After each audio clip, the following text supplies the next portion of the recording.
C'est l'enfant terrible de la littérature congolaise, Nkoli Jean Bofan est l'invité du Grand Angle.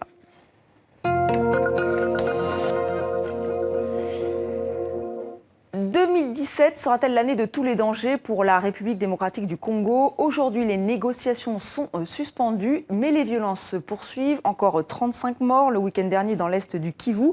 On en parle donc avec notre grand témoin, l'écrivain congolais Nkoli Jean Bofan. Bonsoir. Bonsoir. Merci d'être avec nous. Alors, le Congo, l'Afrique sont au cœur de vos deux romans, Mathématiques congolaises et Congo INC, le testament de Bismarck. Alors, on va revenir sur l'actualité. Il y a cette médiation de la dernière chance qui est menée par l'Église congolaise. Et cet accord qui doit être signé vendredi, est-ce que vous êtes confiant? Confiant, ça dit qu'il faut s'attendre à tout au Congo. Il faut s'attendre à tout, c'est-à-dire que oui, il y a des accords qui vont être signés, mais il faut savoir aussi à qui on a affaire, à quel gouvernement on a affaire, à quel État, quel est l'État du Congo. Quel est cet État? Un État, une république, mais bon, mais comment fonctionne-t-elle? Je crois que c'est plutôt ça qui compte. La légalité, jusqu'à présent, on a essayé de la cerner, mais ça marche pas. Donc des élections en 2017, oui, les vous élections, y croyez voilà, ou pas? on veut prolonger, le président de la République veut prolonger des mandats, et puis là maintenant on voit qu'il y a beaucoup de tergiversations, il y a beaucoup de négociations, alors que bon, les textes de loi sont clairs. Donc voilà, il y a des négociations pour l'instant, mais est-ce que fin 2017 le président va quitter le pouvoir? Oui, il reste assez mystérieux, discret en tout cas, mais presque mystérieux. Comment vous l'expliquez? Mais il accomplit sa tâche. Il a accompli sa tâche, je ne sais pas si... Vous savez, mon roman, je l'ai intitulé Congo INC. Congo INC, ça veut dire, moi, depuis pas mal de temps, je ne considère plus le Congo comme un pays souverain, comme on dirait la France, on dirait, ou la Belgique, d'où je viens. C'est une société, c'est la première réserve mondiale des matières premières, donc pour moi, c'est Congo INC. Et c'est pas, donc ça dit qu'aujourd'hui, on est en train de jouer avec les règles de la démocratie, mais est-ce que les règles de la démocratie peuvent s'appliquer au Congo? Est-ce qu'il y a un petit côté Far West au Congo? Non, c'est très cadré le Congo. C'est très cadré, c'est très chaotique, mais il y a une théorie du chaos. Le chaos, ça se gère. Depuis que j'ai fait les mathématiques, je sais que ça gère ce genre de choses. Oui, c'est ce que... un univers quantique, ça existe. Et le Congo, c'est un peu ça. Ça dit qu'il y a des choses, on a un chef d'État qui est là, mais il parle pas, parce qu'en fait, il n'a pas besoin de parler. Tout ce qu'il doit faire, c'est agir. Pour moi, il joue exactement le rôle pour lequel il a été assigné. Mais vous dites parfois que c'est un laboratoire, la République démocratique du Congo. Qu'est-ce que vous voulez dire par là? Moi, je dis par là que beaucoup de choses qu'on a vues au Congo ont commencé au Congo, et puis ça s'est vu ailleurs. Le Congo a commencé depuis Léopold II, c'était déjà une zone de libre-échange. Aujourd'hui, dernièrement, il n'y a pas un traité transatlantique qu'on voulait mettre en place, là? Oui, d'ailleurs, dans le Congo INC, le testament de Bismarck, votre héros, qui est un demi-pygmée, veut mondialiser Kinshasa, veut mondialiser la République démocratique du Congo. C'est ce qui se passe en ce moment. C'est ce qui se passe actuellement. On a affaire à des multinationales. On a surtout affaire à des multinationales. Donc, c'est un peu étrange. Une guerre qui est perdue depuis 20 ans, c'est quand même un peu étrange dans ce 21e siècle. Donc, pour vous, le Congo est toujours en guerre. La République démocratique du Congo est toujours en guerre. Il y a encore eu des morts pendant les fêtes de Noël, pendant les festivités de Noël. Il y a eu des morts encore à Béni. Il y a eu des morts à Kinshasa. Et voilà, des gens sont sortis pour réclamer plus de liberté, réclamer des élections. On leur a tiré dessus, tout simplement, sans état d'âme. On s'y attendait, puis ça s'est passé. Donc ça dit, c'est un pays qui est en guerre. Et on a actuellement un pouvoir qui en fait fait la guerre à son propre peuple. Et pour en parler, il faut la littérature, les mots, les romans, parce que c'est vrai que c'est au cœur de vos deux romans, Mathématiques congolaises et aussi, on l'a dit, Congo INC. C'est vrai que vous parlez de cette violence. À un moment, vous dites la soustraction posément accélérée. Oui. Et en fait, on se rend bien compte que c'est une violence inouïe. Une violence inouïe. Oui, racontez, enfin, dites-nous. Oui, la soustraction posément accélérée, c'est une opération que j'ai découverte en faisant mes recherches sur les mathématiques. Je crois, en tapant un jour sur Google, soustraction. Enfin, je sais pas comment ça se fait, mais je suis arrivé sur soustraction posément accélérée. Et je me suis demandé ce que c'était. Je croyais que c'était une théorie mathématique. En fait, non, c'était comment découper un homme en morceaux et le garder lucide le plus longtemps possible. Et donc, ça doit être posément fait, mais ça doit être accéléré pour que, voilà, pour qu'ils ne tombent pas dans les pommes avant que... Voilà. Voilà. Et ça se passe en Ça République se passe au démocratique du Congo, Congo? ça se passe au Congo. C'est ce qu'on a appliqué aux chefs. Tous les chefs du Kivu, ceux qui ont été tués au Kivu, on leur a appliqué cette méthode-là. Il y a aussi... Donc ça dit que quand on parle de chef, ça dit qu'il y a tout un travail de sable qui est en train de se faire au Congo à travers les morts, à travers Beni, etc. Mais il y a aussi du nettoyage ethnique dans l'Est. Le nettoyage ethnique dans l'Est existe. On a beaucoup parlé de nettoyage ethnique au temps de la Yougoslavie.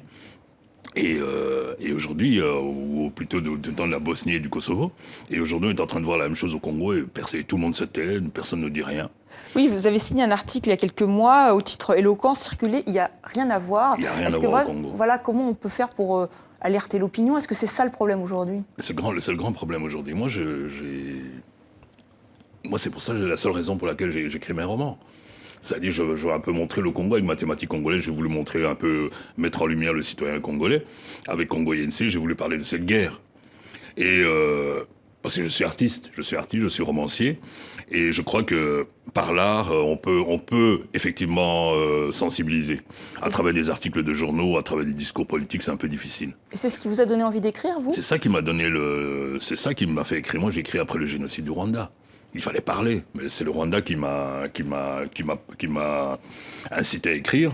Et aujourd'hui, je suis en train de continuer à écrire parce que je suis victime du Rwanda. Donc vous voyez, tout ça est très difficile. Mais c'est le seul moyen que j'ai trouvé. Vous n'avez pas le choix, en fait. Il faut écrire pour raconter ce qui se passe. Il faut raconter ce qui se passe de la façon la plus neutre possible, surtout. Parce qu'un roman, il n'y a pas de parti pris. Donc on a affaire à des personnages qui peuvent être mauvais, qui peuvent être critiquables, comme notre président le critique beaucoup, mais il a un rôle à jouer. Et alors ça dit que dans les romans, peut-être on assigne les rôles. Alors, on va revenir justement sur un des personnages. C'est une anthropologue belge. Elle est très attirée par les jeunes Congolais. C'est dans Congo INC. Elle est pétrie de bons sentiments. Et vous dites qu'il faut arrêter avec la culpabilité. Il faut arrêter avec la culpabilité. Mais pourquoi? Mais parce qu'on n'avancera jamais. Si je vous dis que votre roi a coupé des mains dans mon pays et que vous refusez de l'admettre, on ne peut pas discuter sur le sujet. Alors, vaut mieux discuter sur le sujet, puis après, on passe à autre chose. Moi, la culpabilité c'est la culpabilité qui fait que l'Afrique, on n'en parle pas. On ne parle pas du passé colonial, on en parle très peu ici en France. On en parle très peu en Belgique, là où j'habite. Donc voilà, c'est un peu ça qu'il faudrait réexaminer ces choses. Là, tout à l'heure encore, on parlait de l'Algérie, et voilà, il y a des choses qui ne sont pas encore dites. Et je crois que pour pouvoir faire la paix, il faut d'abord reconnaître la douleur de l'autre. Ce qui n'a pas été encore accompli. Ce qui n'a jamais été fait. Parce que quand on parlait tout à l'heure, je parlais uniquement des Allemands, qui ont été les seuls en Europe à pouvoir regarder leur passé en face. À part eux, il n'y a personne. Il y a beaucoup d'humour dans vos livres. Pourquoi ce choix? C'est peut-être mon caractère. Ça dit, moi, je suis très... c'est peut-être la dérision. Moi, c'est de la dérision, parce que je trouve tout ça est dérisoire. Tout ça est dérisoire. Pourquoi mettre un peuple, 75 millions de gens comme ça, les mettre à genoux et les tuer systématiquement, imposer la terreur? Tout ça est absurde. Pour moi, ça me dépasse. Et j'en ris quelque part. Je comprends pas comment c'est possible. Et je préfère en rire. Donc l'humour chez moi, mais c'est ridicule quelque part. Tout ça est ridicule. Tout ça est pourquoi, pour quel dessin, quel projet? Je me demande. Aujourd'hui, il y a cette histoire d'écraser les Congolais. Mais je ne crois pas que ça va fonctionner. Il y a des accords qui ont été signés, dont normalement le président a encore une échéance là jusqu'à fin 2017. Et vous y croyez à son départ? Moi, je crois plutôt à la population. Je crois plutôt que la population, elle va continuer à lui mettre la pression, même s'il ne joue pas dans la même... on joue pas dans la même catégorie. Je vous avais parlé du rôle de Kabila. Il a un rôle à jouer. Il a des gens derrière lui. Congo INC, c'est comme une société, c'est comme une multinationale. Et derrière, des actionnaires. Donc pour vous, qui sont les gens qui soutiennent Kabila aujourd'hui? On sait comment il est arrivé au Congo, on sait qu'il est arrivé à la faveur de l'entrée du Rwanda. Et je pense que disons son père est arrivé là-bas à la faveur de l'entrée du Rwanda au Congo. Puis le père a été assassiné parce que il était un peu trop nationaliste. Et puis le fils a pris on lui a donné le pouvoir. Vous pensez que c'est une marionnette des Rwandais? Déjà le pouvoir on le donne pas. Hein. Le pouvoir on le donne pas, mais déjà quelqu'un à qui on donne le pouvoir, c'est inquiétant. Et donc, moi. pour vous, qui lui a donné le pouvoir, c'est ça? Comment? C'est pour vous qui lui a donné le pouvoir? Justement, tout ce qu'on a appris un jour, tiens, voilà, on a un jeune président qui est là. Après, il y a eu des élections, d'accord, mais au départ, il n'y a pas d'élection. On a vu ce jeune homme venir, je me permets de dire ce jeune homme parce qu'il est plus jeune que moi. Et voilà, il a un rôle à jouer, et il joue son rôle, et je crois qu'il le joue bien. Parce que finalement, le grand problème pour la République démocratique du Congo, c'est qu'elle est trop riche, finalement, qu'elle a trop de minerais, comme vous dites, qu'elle attire trop les convoitises. Elle attire les convoitises. Mais voilà, c'est vrai, nous, on déplore cela, d'avoir tant de richesses, mais on déplore surtout la convoitise. Je crois que le Congo, mais à un moment donné, nous, les Congolais, quand même, se destinent à gérer leur richesse. Alors, vous parliez du côté dérisoire, parfois, mais est-ce que la littérature peut sauver le monde? Est-ce qu'elle peut sauver les Congolais? Est-ce qu'elle vous a sauvé? J'espère. Moi, je sais que quand j'ai écrit Congo INC, quand j'ai terminé le roman, et c'était au moment où le M23 a été défait. Un des derniers groupes rebelles qui sévissait dans le Kivu, enfin, un des derniers qui est prééminent, disons. Mais j'avais eu un blocage pendant 1 an et demi où je ne pouvais plus écrire, parce que écrire, parfois j'avais un problème personnel, je n'ai pas pu écrire pendant 1 an et demi. Et la dernière offensive du M23, ils ont recommencé à attaquer. Moi, ça m'a complètement épouvanté, parce que je parlais d'eux. Donc je me suis remis à écrire, et j'ai terminé mon roman quand eux ont signé ont signé des accords, et ils ont signé leur édition. Et le même jour, j'étais à Naples, en train de recevoir un prix littéraire à Naples, sur un texte que j'avais écrit sur ces gens-là. Donc, ça dit que j'ai de l'espoir quand même en la littérature. Et vous allez ouvrir une maison d'édition en République démocratique du Congo? Oui. C'est pour ça que je vais être un peu gentil ici, parce que bientôt je serai au Congo.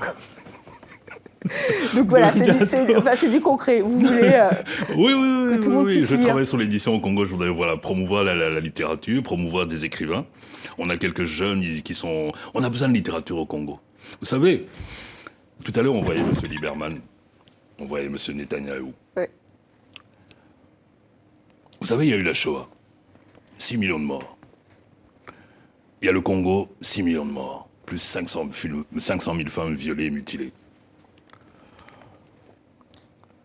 Et ensuite, qui a le plus parlé de la souffrance des Juifs? Ça n'a pas été M. Lieberman et Netanyahou. Ça a été les artistes, ça a été des cinéastes, ça a été des écrivains, ça a été des philosophes, ça a été des penseurs qui ont pu mettre des mots qui ont mis des mots sur la souffrance, qui ont pu mettre des mots sur l'innommable. Et alors aujourd'hui, on parle d'un lobby juif qui parle de la Shoah matin, midi, soir. Mais moi, aujourd'hui, je voudrais créer un lobby congolais. Très bien. Et je commence, nous sommes deux. Pour l'instant, il y a mon roman et à moi. Très bien, mais écoutez, c'est déjà un bon début, moi, je pense. Mais je crois que la culture peut sauver des vies. Eh bien, je pense que vous avez raison. Merci, Nkoli et Jean Beaufam, d'avoir accepté notre invitation.